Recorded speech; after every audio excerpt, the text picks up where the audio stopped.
Olá, meu irmão, minha irmã, sejam todos muito bem-vindos ao Leitores da Verdade. Vamos dar início a mais um grupo de leitura bíblica. Meu nome é Eberson Ávila e é uma alegria imensa ter você aqui conosco. Antes de continuarmos, eu gostaria de pedir a sua ajuda para nos seguir nas nossas plataformas digitais, seja no YouTube, no Instagram e também no TikTok.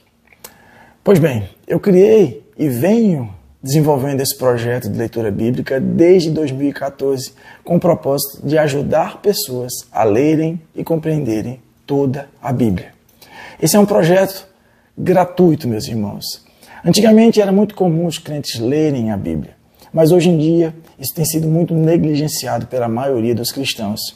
E isso é uma grande tragédia. Mas antes de seguirmos, deixem eu me apresentar para vocês me conhecerem melhor. Como eu disse, meu nome é Eberson Ávila, mas eu sou casado com a Jane Mota. Eu estudei e concluí o Seminário Cristão IBR-MEC, que é o Instituto Bispo Roberto Macalester de Ensinos Cristãos. Esse instituto ele é vinculado à Igreja Cristã Nova Vida, a Catedral, aqui no Rio de Janeiro, na qual eu fui membro por 11 anos e lá servi como diácono. Além disso, lá eu também fiz o curso de capacitação ministerial, que é um curso de preparação para pastores da denominação, e também outros 3 cursos de pregação expositiva pelo Instituto Charles Simeon. Hoje, mais precisamente em agosto de 2025, eu e minha esposa estamos em processo de membresia na Igreja Presbiteriana da Barra da Tijuca, aqui no Rio de Janeiro. A respeito do grupo, eu gostaria de trazer um esclarecimento importante. Meus irmãos, esse grupo é composto de pessoas de diversas religiões e crenças. Temos aqui evangélicos, católicos, espíritas, etc. Porém, o meu desejo nesse projeto não é confrontar a sua religião, mas expor aquilo que a própria Bíblia, a Escritura, traz dentro do seu contexto histórico, cultural e teológico. Portanto, se houver alguma coisa ou assunto ou material desse grupo que se oponha à sua religião, essa oposição não será colocada por mim, mas ela virá da própria Bíblia. Será ela que irá confrontar todos nós. Além disso, dentro da crença cristã, a Bíblia é a palavra inspirada, infalível e inerrante de Deus. E ao ler a Bíblia, você verá que ela traz uma narrativa coesa, com um personagem central, que é o Senhor Jesus, que ela é a verdade. Sim, o Senhor Jesus ele estará presente em toda a Bíblia, desde o primeiro capítulo da Bíblia até o seu último capítulo em Apocalipse. Nós veremos isso. E toda a narrativa da Bíblia aponta para o Senhor Jesus, tendo ele como alvo central da sua mensagem. Agora, deixe eu explicar como é que será a nossa jornada bíblica. Meu propósito para você nesse grupo é fazer não só você ler e conhecer a Bíblia, mas também criar para você uma rotina de leitura que seja leve, apenas 2 capítulos por dia, desde Gênesis até o livro de Apocalipse. E diariamente eu vou enviar ao grupo as explicações desses 2 capítulos que irão te ajudar a compreender os textos bíblicos. Mas se você, depois de ler a Bíblia e as explicações postadas no grupo, ainda tiver alguma dúvida, é só me mandar a sua dúvida pelo zap, mandar um zap no privado, identificando qual o capítulo e o versículo da sua dúvida, que eu terei o maior prazer de te responder e tirar a sua dúvida. É importante lembrar que a Bíblia não responde todas as dúvidas da humanidade, mas ela responde todas as questões cruciais para a nossa vida, salvação e fé. Minha sugestão e conselho é que você faça desse seu momento diário de leitura o seu devocional. E como se trata da Bíblia, você vai precisar, meu irmão, minha irmã, com certeza de muita oração. Não só para o seu entendimento, porque a Bíblia é um livro denso, mas também para a sua perseverança. Entenda, se você tentar cumprir essa jornada bíblica sem o Senhor, sem oração, certamente você ficará pelo caminho. Portanto, você vai precisar regar as suas leituras diariamente com muita oração. Guarde isso no seu coração, para que você não venha ficar pelo caminho. Mas você deve estar se perguntando, ou então já deve ter feito uma dessas perguntas. Mas por que eu devo ler a Bíblia? Por que esse livro é chamado Palavra de Deus? Quem de fato é Jesus? Será que ele foi apenas um homem que sofreu uma morte injusta? Ou será que ele é verdadeiramente o Filho de Deus? Todas essas respostas a própria Bíblia nos fornecerá. E ela deixará isso muito claro. Mas para iniciarmos, eu preciso te apresentar logo de cara e de forma mais profunda o personagem principal desse livro, que é o Senhor Jesus Cristo. E para isso, eu quero te convidar a abrir a sua Bíblia no Evangelho de João, no capítulo 1, para lermos os 3 primeiros versículos. E eu vou usar aqui a tradução da NVI. E é assim que está registrado na NVI, no Evangelho de João, capítulo 1, verso 1 a 3. No princípio era aquele que é a palavra, e a palavra estava com Deus, e a palavra era Deus. Ele estava com Deus no princípio. Todas as coisas foram feitas por intermédio dele, e sem ele, nada do que existe teria sido feito. Pois bem, meus irmãos, qual o propósito de João ao escrever isso logo na abertura do seu evangelho? Primeiro, nós precisamos entender que João escreveu o seu evangelho já no finalzinho do primeiro século. E nessa época estava surgindo uma crença chamada gnosticismo, a qual não concebia a ideia de que um Deus santo pudesse encarnar e permanecer santo. Já que para os gnósticos, a matéria, o corpo humano, ela é corrompido. Então, portanto, se Deus encarnasse, esse Deus se corromperia. Porém, João escreve o seu evangelho e essas palavras na abertura do seu evangelho justamente com o propósito de provar o contrário. Jesus era sim esse Deus santo que encarnou e ele permaneceu santo, porque era necessário que ele viesse em forma humana para que servisse de substituto perfeito no nosso lugar. Então ele precisava permanecer também santo. Portanto, Jesus era totalmente santo, totalmente homem e totalmente Deus.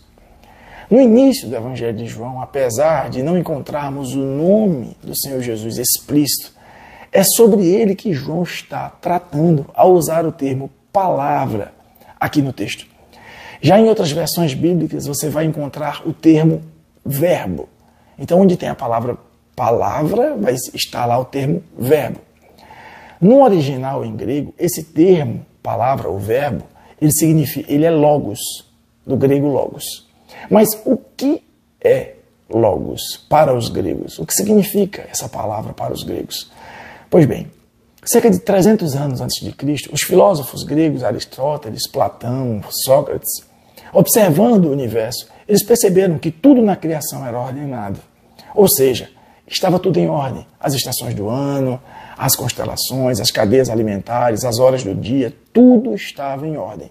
Então eles chegaram à seguinte conclusão: alguém ou alguma coisa criou o universo, o mundo e tudo que neles há, de forma que tudo foi ordenado. Então a pessoa ou alguém que criou isso deu ordem a tudo. E eles chamaram essa fonte criativa e que ordenou as coisas de Logos. Então, João abre o seu evangelho escancarando essa verdade de que Jesus é o Logos. Jesus, no texto, está lá dizendo, ele é Deus e ele estava com o Pai no princípio. Portanto, João não só diz que ele é o Logos, mas que ele é distinto, é uma pessoa distinta do Pai. E foi ele que criou e deu ordem a tudo que existe, é o que está no verso 3 de João, do capítulo 1. Ou seja, Jesus é a fonte criativa e sustentadora de todo o universo. Olhe novamente para o texto comigo. E se nós substituirmos o termo verbo ou palavra nesses versículos por Jesus, nós teremos o seguinte resultado. No princípio era aquele que é Jesus. Jesus estava com Deus. Jesus era Deus. Jesus estava com Deus no princípio. Todas as coisas foram feitas por intermédio de Jesus. Sem Jesus, nada do que existe teria sido feito. Ou seja, ele é a palavra criativa que gerou o universo, meus irmãos. Para alicerçar esse entendimento, João ainda coloca lá no verso 14 do mesmo capítulo a seguinte frase: aquele que é a palavra, ou aquele que é o verbo, tornou-se carne e viveu entre nós. Vimos a sua glória, glória como do unigênito vindo do Pai, cheio de graça e de verdade. Portanto, mais uma vez reafirmo, essa palavra, o verbo, encarnou, se tornou um ser humano. Mas note que João também nos deu outra informação importante, de que Jesus estava com Deus no princípio. Por isso eu gostaria que você abrisse a sua Bíblia também, lá em Gênesis, no capítulo 1, para a gente ler também apenas os 3 primeiros versículos. Então, Gênesis, capítulo 1, versos 1, 2 e 3. E você pode dar uma pausazinha no vídeo para que você encontre esse texto na sua Bíblia, tá? Eu já vou ler aqui. Então, Gênesis 1, versos 1 a 3, diz o seguinte: no princípio, olha, Jesus estava onde? No princípio. No princípio, Deus criou os céus e a terra. Era a terra sem forma e vazia, e trevas cobriam a face do abismo. E o Espírito de Deus se movia sobre a face das águas. No verso 3, disse Deus: haja luz, e houve luz. Pois bem, o que está aqui revelado? Perceba que a Bíblia já inicia a sua revelação, né? A Bíblia é a revelação de Deus, revelando a Trindade Santa. Olhe comigo para o texto para identificar aqui a Trindade. No verso 1 está o Pai Criador, o Criador dos céus e da terra. No verso 2, nós vemos o Espírito Santo de Deus que se movia sobre a face das águas, ou seja, a terceira pessoa da Trindade. E no verso 3, há algo que está encoberto, ou não muito claro à primeira vista, porque Deus disse: haja luz, e houve luz. Mas o que é que Deus fez, meus irmãos? Deus falou. E essa palavra que sai da boca de Deus cria a luz. Era sobre ela que João estava falando, esse verbo pronunciado do Pai. Ele criou a luz, não só a luz. Dê uma olhada para o verso 6, que diz: e Deus disse. No verso 9 também, e disse Deus. E no verso 14, e disse Deus. E assim sucessivamente, tudo foi sendo criado pela palavra. Então, todas as vezes que Deus pronunciava a sua palavra, tudo ia sendo criado. Por quem? Pelo Pai, através da palavra, a fonte criativa. Então, é isso que João está dizendo lá no seu Evangelho. Mas, olha, se ele é essa palavra que deu origem ao universo, nós podemos afirmar sem dúvida que Jesus é a fonte de toda a vida. Correto? Sim. Você deve se lembrar de quando Jesus disse: eu sou o caminho, a verdade e a vida. Ninguém vem ao Pai a não ser por mim, mas ele é a vida. João diz que ele é a fonte criativa da vida. Está lá em Gênesis. Paulo vai dizer lá em Colossenses, capítulo 1, verso 17, que nele tudo subsiste. Ou seja, Jesus também, ele é, além da fonte da vida, a fonte sustentadora, a fonte criativa e a fonte sustentadora de toda a vida do universo. E o próprio João, na sua primeira epístola, em 1 João, capítulo 1, verso 2, vai dizer que Jesus é a vida eterna. Estava com o Pai, que nos foi revelado. Então, portanto, quem é Jesus? Ele é o Filho de Deus, mas ele é a fonte criativa do universo, a vida que criou todas as coisas. Ele é a vida que sustenta a vida até hoje e sustentará eternamente. E Jesus é também a própria vida eterna que nos aguarda com o Pai. Eu espero que essa informação a respeito do Senhor Jesus encha os seus olhos e faça brilhar ainda mais o amor que você tem por Cristo. E isso é uma pequena degustação, meus irmãos, daquilo que nós ainda aprenderemos nessa jornada bíblica. Mas como conciliar dizer que a Bíblia é a palavra de Deus, se Jesus é a palavra de Deus? É simples. A Bíblia é chamada de palavra de Deus porque Deus quis se revelar aos homens, certo? E ele fez isso através da sua palavra. Ele falava com Moisés, ele falou com Abraão, ele falou com diversos personagens bíblicos. E muitos desses homens, eles registraram essa palavra. Só que essa comunicação de Deus, entre Deus e o homem, acontecia através da palavra, ou seja, através do Senhor Jesus. Portanto, o Senhor Jesus, ele estava sendo o meio do anúncio e ele se auto-revelava através desses profetas. E Deus, na sua maravilhosa graça, inspirava esses homens a registrarem essa palavra. Então a Bíblia para nós, ela é a palavra inspirada, inerrante, infalível do Senhor. Ela é a palavra de Deus, ela é a verdade. Quando Jesus diz, eu sou o caminho, a verdade e a vida, ele está dizendo, olha, eu sou a palavra. Eu sou a palavra do Pai. Eu sou a verdade que o próprio Deus Pai profere, professa, fala. Mas antes da vinda do Senhor Jesus, a gente vai ver que todo o Antigo Testamento aponta para Cristo. O Antigo Testamento ele é conhecido como Testamento da Promessa. Porque nós vamos ver claramente Deus se revelando, a sua lei, a sua vontade, a sua justiça, a sua misericórdia, a sua graça, mas também o seu plano de salvação. E nesse plano Deus vai revelar preciosidades a respeito da pessoa do Senhor Jesus. Onde ele ia nascer, como ele ia nascer, onde ele iria morar, como seria a sua vida, como seria a sua morte, nos mais minuciosos detalhes. Então, o Antigo Testamento aponta para Cristo. Então, é muito importante nós lermos o Antigo Testamento para nós conhecermos a personalidade de Deus, a lei moral de Deus, a vontade de Deus, o plano de Deus que vai se cumprir e se manifestar perfeitamente no Senhor Jesus. Outra coisa que é importante a gente também pensar, meus irmãos, é que a Bíblia não é apenas um livro. Ela não traz apenas um conteúdo cognitivo, racional e informativo. Esse livro, meus irmãos, ele é sobrenatural e ele é poderoso. E eu oro para que Deus esclareça essa verdade e crave ela no seu coração, essa verdade espiritual. A Bíblia é o nosso pão do céu, o nosso maná, o nosso alimento espiritual. Ela é a fonte de toda a vida.